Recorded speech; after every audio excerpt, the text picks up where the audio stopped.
Gram ಜೋಳ ಮತ್ತೆ 100 gram. Welcome back to our new video. ಇವತ್ತು ನಮಗೆ ತುಂಬಾ ಜನ ಕೇಳ್ತಾ ಇದ್ರು ಒಂದು ಒಳ್ಳೆ ಸಮತೋಲನ ಆಹಾರವನ್ನು ನಮ್ಮ ಟಗರಿಗೆ ಹೆಂಗ್ ತಯಾರಿಸಬೇಕು ಮತ್ತೆ ಹೆಚ್ಚು ಬೆಳವಣಿಗೆ ಆಗಕ್ಕೆ ನಮ್ಗೆ ಯಾವ್ದು ರೀತಿ ಕೈ ತಿಂಡಿ ಕೊಡ್ಬೇಕು ಅಂತ ಕೇಳ್ತಿದ್ರು.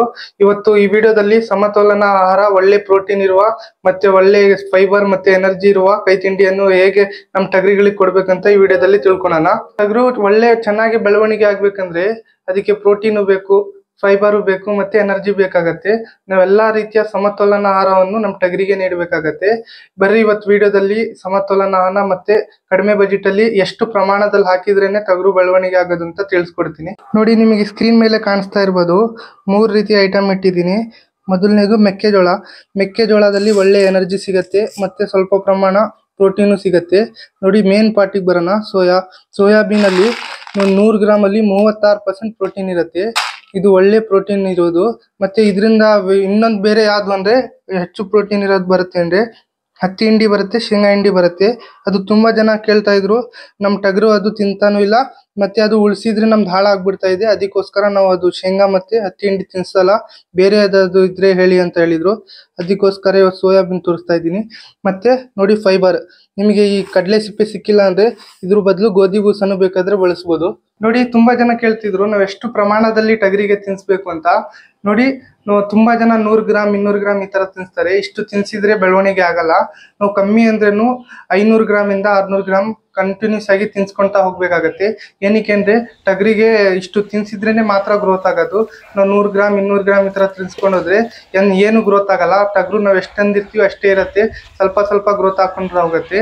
ನಾವು ಅರ್ಧ ಕೆಜಿ ಇಲ್ಲಾಂದ್ರೆ 600 ಗ್ರಾಮ್ ಈ ತರ ತಿನ್ಸ್ಕೊಂತ ಹೋದ್ರೆ ತಿಂಗಳಿಗೆ 4 ಕೆಜಿ 4.5 ಕೆಜಿ 5 ಕೆಜಿ ತನಕನೂ ಬೆಳವಣಿಗೆ ಆಗತ್ತೆ. ನೀವು ಅರ್ಧ ಕೆಜಿಗಿಂತ ಮೇಲೆ ಜಾಸ್ತಿ ತಿನ್ಸ್ಕೊಂತ ಹೋದ್ರೆ 6 ಕೆಜಿನೂ ಬೆಳವಣಿಗೆ ಆಗತ್ತೆ, 5 ಕೆಜಿನೂ ಈ ತರಾನು ಬೆಳವಣಿಗೆ ಆಗ್ಕೊಂತ ಹೋಗುತ್ತೆ. ನೀವು ಅರ್ಧ ಕೆಜಿಗಿಂತ ಕಮ್ಮಿ ತಿನ್ಸಕ್ ಹೋಗ್ಬೇಡಿ, ಅರ್ಧ ಕೆಜಿ ಏನಾದ್ರೂ ತಿನ್ಸ್ಲೇಬೇಕಾಗತ್ತೆ. ಫ್ರೆಂಡ್ಸ್, ಇವಾಗ ನೀವು ಅರ್ಧ ಕೆಜಿ ತಿನ್ಸ್ತಾ ಇದ್ದೀರಾ ಅಂದ್ರೆ ಯಾವ್ದಾದ್ರು ಎಷ್ಟೆಷ್ಟು ಪ್ರಮಾಣದಲ್ಲಿ ತಿನ್ಸ್ಬೇಕು ಅಂತ ಹೇಳ್ತೀನಿ. ನೋಡಿ, 300 ಗ್ರಾಮ್ ಜೋಳ ಮತ್ತೆ 100 ಗ್ರಾಮ್ ಸೋಯಾಬೀನ್ ಕಾಳು. ನೋಡಿ, ಒಳ್ಳೆ ಕಾಳು ತಗೊಂಡಿದ್ದೀನಿ. ಮತ್ತೆ 100 ಗ್ರಾಮ್ ಕಡಲೆ ಸಿಪ್ಪೆ.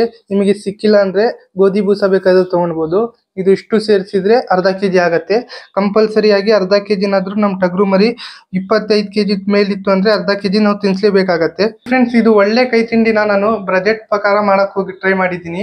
ಏನಕ್ಕೆಂದ್ರೆ ಇದಕ್ಕಿಂತ ನೀವು ಕಮ್ಮಿ ಬಜೆಟ್ ಅಲ್ಲಿ ಹೋದ್ರೆ ಟಗರು ಸರಿಯಾಗಿ ಗ್ರೋತ್ ಆಗಲ್ಲ. ಅದಕ್ಕೋಸ್ಕರ ಒಳ್ಳೆ ಬಜೆಟ್ ಇಂದ ನಾನು ಕೈ ತಿಂಡಿ ವಿಡಿಯೋದಲ್ಲಿ ತೋರಿಸಿರೋದು. ನೋಡಿ, ಎಷ್ಟಾಗತ್ತೆ ಅಂದ್ರೆ 300 ಗ್ರಾಮ್ ಜೋಳಕ್ಕೆ 7 ರೂಪಾಯಿ ಆಗತ್ತೆ, 22 ರೂಪಾಯಿ ಕೆಜಿ ಲೆಕ್ಕಕ್ಕೆ. ಮತ್ತೆ ಸೋಯಾಬೀನ್ ಇದೆಯಲ್ಲ, ನಮಗೆ 50 ರೂಪಾಯಿ ಕೆಜಿ ಸಿಗತ್ತೆ. 50 ರೂಪಾಯಿ ಕೆಜಿ ಅಂದ್ರೆ ನಾವು 100 ಗ್ರಾಮ್ ಹಾಕ್ತಾ ಇದೀವಿ ಅಂದ್ರೆ 5 ರೂಪಾಯಿ ಆಗತ್ತೆ. ಇದಕ್ಕಿಂತ ಕಮ್ಮಿ ಖರ್ಚು ನಾವು ಮಾಡ್ಬೋದು ಬೇಕಾದ್ರೆ, ಇಷ್ಟೇ ಮಾಡಕ್ ಬರೋದು. ಏನಕ್ಕಂದ್ರೆ ನಾವು ಇದಕ್ಕಿಂತ ಕಡಿಮೆ ಖರ್ಚಲ್ಲಿ ಸಾಕಕ್ ಹೋದ್ರು ಅಂದ್ರೆ ನಮ್ ಟಗರು ಸರಿಯಾಗಿ ಗ್ರೋತ್ ಆಗಲ್ಲ. ಅದಕ್ಕೋಸ್ಕರ ನಾವು ಇಷ್ಟಾದ್ರೂ ಮಿನಿಮಮ್ ಖರ್ಚು ಮಾಡ್ಲೇಬೇಕಾಗತ್ತೆ. ನೋಡಿ, ಇಷ್ಟು ಪ್ರೋಟೀನ್ ಇರೋದು ಎಲ್ಲಾ ವಸ್ತುಗಳು ಇರತ್ತಲ್ಲ, ಒಳ್ಳೆ ಕಾಸ್ಟ್ಲಿ ರೇಟ್. ನೋಡಿ, ನೀವು ಇದ್ರ ಬದಲು ನೀವು ಹತ್ತಿ ಹಿಂಡಿ ತಗೊಂತೀರಾ ಅಂದ್ರೂ ಒಳ್ಳೆ ಹತ್ತಿ ಹಿಂಡಿ 45 46 50 ರೂಪಾಯಿ ತನಕನು ಕೆಜಿಗೆ ರೇಟ್ ಹೋಗುತ್ತೆ. ನೀವು ಶೇಂಗಾ ಹಿಂಡಿನ ತಗೊಳಕ್ ಹೋದ್ರೇನು 60 ರೂಪಾಯಿ 55 ರೂಪಾಯಿ ಈ ತರಾನೇ ರೇಟು. ನಿಮಗೆ ಯಾವ್ದು 40 ರೂಪಾಯಿಗಿಂತ ಕಮ್ಮಿ ಒಳ್ಳೆ ಪ್ರೋಟೀನ್ ಇರೋದು ಕಾಳಾಗ್ಲಿ ಹಿಂಡಿ ಆಗ್ಲಿ ಯಾವ್ದು ಸಿಗಲ್ಲ. ಅದಕ್ಕೋಸ್ಕರ ಈ ರೈಟ್ ಇಷ್ಟು ಬಜೆಟ್ ಆಗೋದು. ನೀವು 12 ರೂಪಾಯಿ, ತುಂಬಾ ಜನ ಹೇಳ್ತಾರೆ ನಮಗೆ ಒಂದ್ ಮರಿಗೆ 12 ರೂಪಾಯಿ ಖರ್ಚಾಗತ್ತೆ, 9 ರೂಪಾಯಿ ಖರ್ಚಾಗತ್ತೆ. ಅದು ಅಷ್ಟು ಚೆನ್ನಾಗಿ ಮರಿ ಗ್ರೋತ್ ಆಗಲ್ಲ. ನಾವು ಒಳ್ಳೆ ಸ್ವಲ್ಪ ಮರಿ ಮೇಲೆ ಖರ್ಚು ಮಾಡಿದ್ರೇನೆ ಮರಿ ಒಳ್ಳೆ ಗ್ರೋತ್ ಆಗೋದು. ತುಂಬಾ ಜನ ಇದಾರಲ್ಲ, ಸೋಯಾಬೀನ್ ಕಾಳನ್ನ ಅಂಗಡಿಯಿಂದ ತರ್ತಾರೆ, ಈ ತರಾನೇ ತಿನ್ಸ್ಬಿಡ್ತಾರೆ ಟಗರು ಮರಿಗೆಲ್ಲ. ಈ ತರ ತಿನ್ಸಕ್ ಹೋಗ್ಬೇಡಿ. ನಿಮ್ಗೆ ಇನ್ನೂ ಒಳ್ಳೆ ರಿಸಲ್ಟ್ ಬೇಕು, ಇನ್ನೂ ಚೆನ್ನಾಗಿ ಗ್ರೋತ್ ಬೇಕಂದ್ರೆ ನಾವು ಇವಾಗ ವಿಡಿಯೋದಲ್ಲಿ ತೋರಿಸ್ತೀವಲ್ಲ ಆ ರೀತಿಯಲ್ಲಿ ತಿನ್ಸಿ, ನಿಮಗೆ ಇನ್ನೂ ಒಳ್ಳೆ ಬೆನಿಫಿಟ್ ಆಗತ್ತೆ ಮತ್ತೆ ಮರಿನೂ ಚೆನ್ನಾಗಿ ಗ್ರೋತ್ ಆಗತ್ತೆ. ಬರೀ ಹಂಗೆ ತಿನ್ಸ್ಬೇಕು ಅಂತ ತೋರಿಸ್ತೀನಿ. ಫ್ರೆಂಡ್ಸ್, ಇದು ಗ್ಯಾಸ್ ಮೇಲೆ ಈ ತರ ಪಾತ್ರೆನ ಇಟ್ಕೊಂಡು ಸೋಯಾಬೀನ್ ಕಾಳನ್ನ ಹಾಕ್ತಾ ಇದ್ದೀನಿ. ಏನಕ್ಕೆ ನೋಡಿ, ರೋಸ್ಟ್ ಮಾಡ್ಕೊಳ್ಬೇಕು. ಸ್ವಲ್ಪ ರೋಸ್ಟ್ ಮಾಡಿದ್ರೆ ಸೋಯಾಬೀನ್ ನಲ್ಲಿ ಪ್ರೋಟೀನ್ ಪ್ರಮಾಣನೂ ಹೆಚ್ಚಾಗತ್ತೆ ಮತ್ತೆ ನಮಗೆ ಟಗರು ಮರಿ ಗ್ರೋತ್ ರಿಸಲ್ಟ್ ಚೆನ್ನಾಗಿ ಸಿಗತ್ತೆ. ನೋಡಿ, ಹೆಂಗೆ ಇದ್ ಮಾಡ್ಬೇಕು ಅಂದ್ರೆ ಈ ತರ ಇದ್ ಮಾಡ್ತಾ ಇದ್ರೆ ಅದು ಕ್ರ್ಯಾಕ್ ಆಗತ್ತೆ ಕಾಳು. ನಾನು ಇದಾದ್ಮೇಲೆ ತೋರಿಸ್ತೀನಿ ನಿಮಗೆ. ಸ್ವಲ್ಪ ಕಲರ್ ಚೇಂಜ್ ಆಗೋ ತನಕನೂ ಹುರಿಬೇಕು. ಈ ಬೀಜ ಕ್ರ್ಯಾಕ್ ಆಗಿದೆಯಲ್ಲ ನೋಡಿ, ಈ ತರ ಸೀಳ್ ಆಗಿದೆಯಲ್ಲ, ಈ ತರ ಸೀಳ್ ಆಗೋ ತನಕನೂ ಎಲ್ಲಾ ಬೀಜನು ನಾವು ಸ್ವಲ್ಪ ಹುರಿಸ್ಬೇಕಾಗತ್ತೆ. ನೋಡಿ, ಈ ತರ ಕ್ರ್ಯಾಕ್ ಆಗ್ಬೇಕು. ಮತ್ತೆ ಮೇಲ್ಗಡೆ ಸಿಪ್ಪೆನು ಸ್ವಲ್ಪ ಹೊರಗ್ ಬರ್ಬೇಕು. ನೋಡಿ, ಇಲ್ಲೆಲ್ಲ ಬಂದಿದೆ. ಈ ತರ ತಿರುಗಿಸ್ತಾ ಇರ್ಬೇಕು, ಇಲ್ಲಾಂದ್ರೆ ಕೆಳಗೆ ಇದಾಗ್ಬಿಡುತ್ತೆ. ಫ್ರೆಂಡ್ಸ್, ರೋಸ್ಟ್ ಮಾಡಾಗಿದೆ, ಇದನ್ನೆಲ್ಲ ಹಾಕ್ತಾ ಇದೀನಿ. ನೋಡಿ ಫ್ರೆಂಡ್ಸ್, ಇದು ಕರೆಕ್ಟ್ ಆಗಿ ಎಷ್ಟು ನೋಡಿ, ಇದು 300 ಗ್ರಾಮ್ ತಕೊಂಡಿದ್ದೀನಿ ನಾನು. ಇವತ್ತು ನಾನು ನಮ್ಮ ಟಗರು ಮರಿಗೆ ಸೋಯಾಬೀನ್ ಮೊದಲನೇ ಸಲ ತಿನ್ನಿಸ್ತಾ ಇರೋದು. ಜೋಳ ಮತ್ತೆ ಇದು ಕಡಲೆ ಸಿಪ್ಪೆ ತಿಂತಾನೆ ಇರುತ್ತೆ. ಇದು ಇವತ್ತು ತಿನ್ನತ್ತಾ ಇಲ್ಲ ನೋಡೋಣ. ನೋಡಿ ಒಂದು ಅಂದಾಜ್ ಪ್ರಕಾರ 100 ಗ್ರಾಮ್ ತಕ್ಕೊಂತಾ ಇದೀನಿ. ಬಿಸಿ ಇದೆ ಸ್ವಲ್ಪ.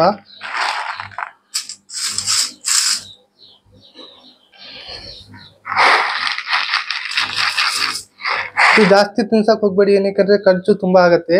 ಇದು ಒಂದು 100 ಗ್ರಾಮ್ ಅಲ್ಲಿ 36% ಪ್ರೋಟೀನ್ ಇರುತ್ತೆ. ಅದಕ್ಕೋಸ್ಕರ ನೋಡಿ ಇಲ್ಲಿ ಹಾಕಿದೀನಿ. ನಮ್ಮ ಟಗರಿಗೆ ನೋಡೋಣ ತಿನ್ನತ್ತೋ ಇಲ್ವೋ ಅಂತ.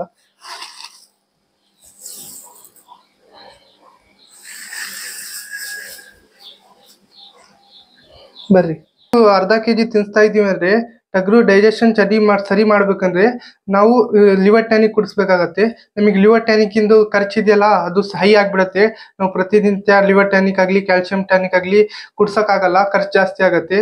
ಅದಕ್ಕೋಸ್ಕರ ನೀವೇನ್ ಮಾಡ್ಬೇಕು, ಅಡಿಗೆ ಸೋಡಾ ಇರತ್ತಲ್ಲ ನೀವು ಒಂದ್ ವಾರದಲ್ಲಿ 3 ದಿವಸ ಕಂಟಿನ್ಯೂಸ್ ನೋಡಿ ಟಗರು ಕೈ ತಿಂಡಿ ಇರತ್ತಲ್ಲ ಅದ್ರಲ್ಲಿ ಮಿಕ್ಸ್ ಮಾಡ್ಬಿಡಿ. ನೀವು ಸ್ಟಾರ್ಟಿಂಗ್ ಇಂದಾನೆ ರೂಢಿ ಮಾಡ್ಬಿಟ್ಟಿದ್ದೀರಾ ಅಂದ್ರೆ ಅದು ಕರೆಕ್ಟ್ ಆಗಿ ತಿನ್ನೋದು ರೂಢಿ ಆಗತ್ತೆ. ಅದಕ್ಕೋಸ್ಕರ ನೀವು ಸ್ಟಾರ್ಟಿಂಗ್ ಇಂದಲೇ ಅಡಿಗೆ ಸೋಡಾನ ಹಾಕಿ ತಿನ್ಸೋದನ್ನ ರೂಢಿ ಮಾಡ್ರಿ. ಏನಕ್ಕೆ ಅಂದ್ರೆ ಟಗರು ಒಂದ್ ದಿವಸನೂ ಮೇಯೋದು ನಿಲ್ಸಲ್ಲ, ಮತ್ತೆ ಯಾವುದೇ ರೀತಿಯ ಗ್ಯಾಸಿನ ಪ್ರಾಬ್ಲಮ್ ಆಗಲ್ಲ.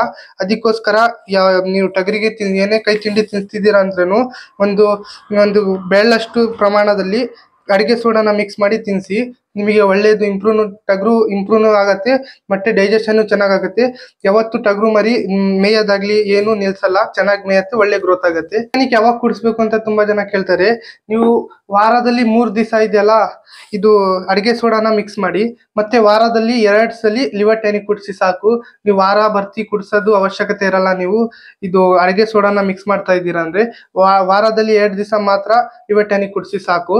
ಫ್ರೆಂಡ್, ನಮ್ಮ ಟಗರಿಗೆ ಇಟ್ಟಿದ್ದೀನಿ. ಇದರಲ್ಲಿ 100 ಗ್ರಾಮ್ ಸೋಯಾ ಮತ್ತೆ 300 ಗ್ರಾಮ್ ಜೋಳ ಮತ್ತೆ 100 ಗ್ರಾಮ್ ಕಡಲೆ ಸಿಪ್ಪೆ ಇದೆ. ಇದರಲ್ಲಿ ಎಲ್ಲ ಸಮ